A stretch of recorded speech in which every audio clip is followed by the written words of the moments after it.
Hello friends, आपका मेरे channel पर स्वागत है। तो आज हम जो है वो नेक्स्ट टॉपिक स्टार्ट करने वाले हैं। नेक्स्ट टॉपिक से आपका मतलब है, हमने जो पीछे टॉपिक किया है उसमें हमने क्या किया था कि हमें स्टेटमेंट्स दी गई थी और हमें डायग्राम बनाकर उसका ये बताना था कि इसका कौन सा निष्कर्ष हमारा ठीक रहेगा।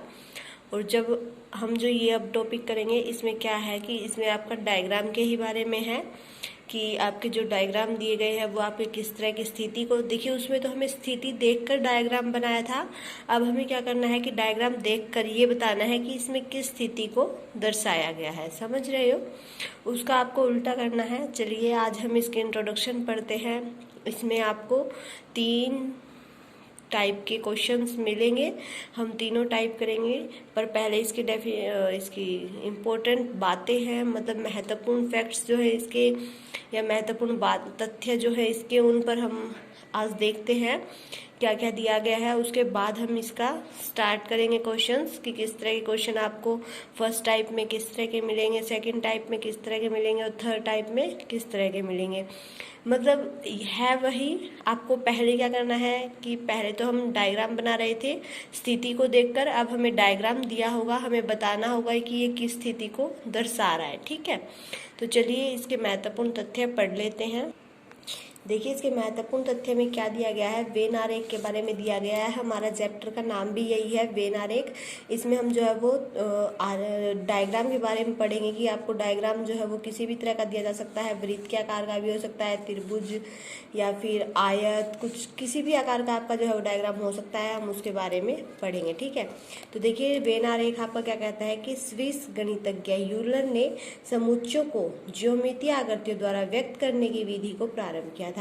क्या कहता है कि जो स्विस एक मैथमेटिशियंस थे यूलर आपके, उन्होंने स्टार्ट किया था कि इसको सिंपल रिप्रेजेंटेशन जो सेट होते हैं हमारे, उनकी सिंपल रिप्रेजेंटेशन के लिए किसके किसके द्वारा रिप्रेजेंटेशन, ज्योमेट्रिक शेप्स के द्वारा, ज्योमितीय आकृतियाँ मतलब आयत, त्रिभुज, वृत्त, इस तरह की आकृतियों के द्वारा उन्होंने रिप्रेजेंटेशन देने के लिए बनाई थी। फिर क्या किया कि जो एक ब्रिटिश गणितज्ञ थे जॉन वेन, उसने जो है वो यूलर की विधि का और भी विकास कर दिया और इसके सम्मान में समुच्चयों को व्यक्त करने वाली जो ज्योमितीय आकृतियां हैं उन्हें वेन आरेख कहा जाता है। ठीक है, मतलब जो स्विस गणितज्ञ यूलर थे ना, उन्होंने तो इन आकृतियों को सिर्फ व्यक्त करने के विधि के लिए ही बनाया था, लेकिन जो जॉन वेन थे उन्होंने क्या किया कि इसका और विकास कर दिया और इन्हें फिर वेन डायग्राम कहा जाने लगा। ठीक है, अब देखिए सेकंड स्टेप क्या कहता है आपका कि दिए हुए कथनों की सत्यता, इनके द्वारा निकाले गए निष्कर्षों की वैधता को सिद्ध करने के लिए वेन आरेखों का प्रयोग किया जा सकता है। मतलब हमें कोई कथन दिया गया है, उसको सत्य मानकर उसका निष्कर्ष अगर हमें निकालना है या उसको सिद्ध करना है उसकी वैधता को, तो उसके लिए हम आरेख जो हमें डायग्राम्स हैं उनका हम प्रयोग कर सकते हैं, जैसे हमने पिछले चैप्टर में किया। फिर ये कहता है कि वेन आरेख में प्रयोग किए जाने वाले वृत्त, आयत और त्रिभुज, इनका कथनों से कोई संबंध नहीं है। ये आरेख निश्चित पैमाने पर नहीं खींचे जाते, मतलब ये किसी चीज़ को मानकर लगाया जाता है। ये यूँ नहीं है कि भाई ये गोला इतने सेंटीमीटर का है, ऐसे कुछ भी नहीं है। बस ये इसमें ये है हमारा कि भाई ये वृत्त हमने बनाया है, ये इस चीज़ को रिप्रेजेंट करता है, इसके अंदर हमने ये त्रिभुज बना दिया तो ये इस चीज़ को रिप्रेजेंट करता है, इसके ऊपर हमने आयत बना दिया तो ये इस चीज़ को रिप्रेजेंट करता है। सिर्फ उनके लिए है ये हमारे। ठीक है, फिर क्या कहता है कि वेन आरेखों के प्रश्नों में 2 या 2 से अधिक तथ्य दिए जा सकते हैं। हाँ, मतलब जो स्टेटमेंट है आपकी उनमें गिवन चीज़ें जो है वो हमारी 2 अलग अलग चीज़ें भी हो सकती है, कोई भी 2 आर्ग्यूमेंट्स भी हो सकते हैं, मतलब एक दूसरे के विपरीत भी हो सकते हैं, किसी भी तरह की स्टेटमेंट हमारी हो सकती है। वो हमने पिछले चैप्टर में पढ़े हैं, जो हमने पिछली वीडियोज़ की है उनमें हमने किए हैं। ठीक है, उनके बाद आरेखों की जो विभिन्न व्यवस्था है वो दी जाती है। इन आरेखों से कोई एक आरेख तथ्य समूह के आपसी संबंध को सही व्यक्त करता है और सही उत्तर को चयनित किया जाता है। मतलब हम जो है वो डायग्राम बनाकर सही उत्तर का चयन जो है वो आसानी से कर सकते हैं। हमें समझ आ जाएगा कि ये डायग्राम बनाया गया है तो इससे हम ये आसानी से कर सकते हैं। क्लियर है? फिर ये कहता है कि तथ्य समूहों के मध्य आपसी संबंध जो है वो उसके गुणों के आधार पर है। मतलब जो भी रिलेशनशिप हमें दी गई है किसी भी ग्रुप ऑफ स्टेटमेंट की, किसी की भी चीज़ की दी गई है, तो हम जो है वो उसके गुणों के आधार पर जो है वो उसे निश्चित करते हैं, ऐसे ही नहीं करते। ठीक है, फिर नेक्स्ट स्टेप आपका क्या दिया गया कि समुच्चय अव्यय तथा वेन आरेख। समुच्चय आपका क्या होता है, समुच्चय आपका रिप्रेजेंट करता है किसी भी समूह को, कोई भी विद्यार्थी का समूह हो गया, किसी और चीज़ का समूह, समूह तो आपका किसी भी चीज़ का हो सकता है। तो समुच्चय आपका किसको रिप्रेजेंट करता है, समूह को, सेट को रिप्रेजेंट करता है। ठीक है, समुच्चय का तात्पर्य समूह से है, समुच्चय कई अवयवों से मिलकर बना होता है। ठीक है, इसे वेन आरेख के माध्यम से प्रस्तुत किया जा सकता है। मतलब मान लीजिए हम कह दें कोई विद्यार्थियों का समूह है, तो हम इसे विद्यार्थियों का समूह मान सकते हैं वृत्त को, तो इसलिए कह रहा है कि इसे हम जो है वो वेन आरेख के माध्यम से प्रस्तुत किया जा सकता है। वेन आरेख हेतु प्रत्येक आकृति जो है वो बंद मुंह की होती है। हाँ, जो मतलब जितनी भी आकृति हम इसमें लेंगे वो हमें क्या होगी, बंद मुंह की होंगी, क्योंकि इनके अंदर का क्षेत्र जो है वो प्रतीकात्मक रूप से समुच्चय के अवयवों की स्थिति दर्शाता है। यानी कि जो इनके अंदर का है, अंदर का जो मतलब क्षेत्र होता है वो क्या करता है, हमारा प्रतीकात्मक रूप से जो समुच्चय के अवयवों की स्थिति होती है उसको दर्शाता है। ठीक है, तो उससे मतलब बाहर कुछ नहीं होता, उसी के अंदर सब कुछ होता है। आकृतियों के आधार पर संरचना का समुच्चयों के आधार तथा गुणों से कोई सापेक्षिक संबंध नहीं होता। ठीक है, नेक्स्ट क्या कहता है आपका कि समुच्चय का आपस में संबंध। वेन आरेख के अंतर्गत प्रश्नों में वास्तविक तथ्य महत्वपूर्ण होते हैं। वास्तविक तथ्य मतलब कुछ तथ्य होते हैं वो ज़्यादा महत्वपूर्ण होते हैं। सभी समुच्चय आपस में वास्तविक तथ्यों के आधार पर नहीं वरन वास्तविक तथ्यों के आधार पर संबंध होते हैं। मतलब जो आपस में उनका कोई संबंध नहीं होता, बल्कि जो वास्तविक तथ्य होते हैं उनके आधार पर उनके संबंध मिलते हैं। जैसे कि वेन ग्राफ हम निम्नलिखित तरह से बना सकते हैं। जैसे देखिए अध्यापक, वकील और डॉक्टर, ये दिया गया आपका। अब देखिए अध्यापक, वकील और डॉक्टर, इन तीनों का तो आपस में कोई संबंध ही नहीं है।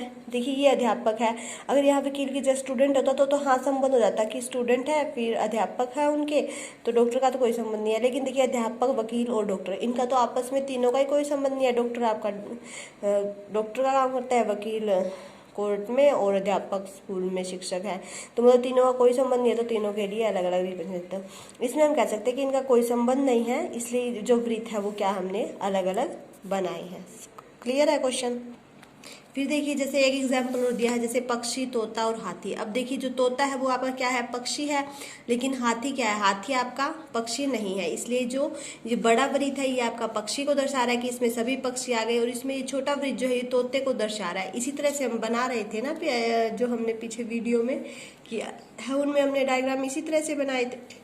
तो इसमें जो तोता है वो एक पक्षी है, हाथी क्या है, एक जंगली जानवर है। तो जो बड़ा वृत्त है वो पक्षी को दर्शा रहा है, जो छोटा वृत्त है वो तोते को दर्शा रहा है, और जो अलग से वृत्त दिया गया है वो आपका हाथी को दर्शा रहा है। ठीक है, हाथी जो वो पक्षी नहीं है इसलिए उसका वृत्त अलग से बना दिया गया है।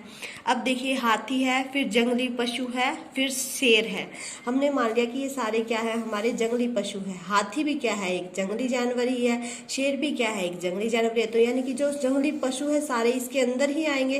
तो इसमें एक डायग्राम हमारा हाथी को दर्शा रहा है और एक डायग्राम शेर को दर्शा रहा है। तो इसी तरह से आपको वृत्त दिए होंगे और हमें बताना होगा कि इसके लिए आपकी कौन सी स्थिति जो है वो ठीक बैठती है।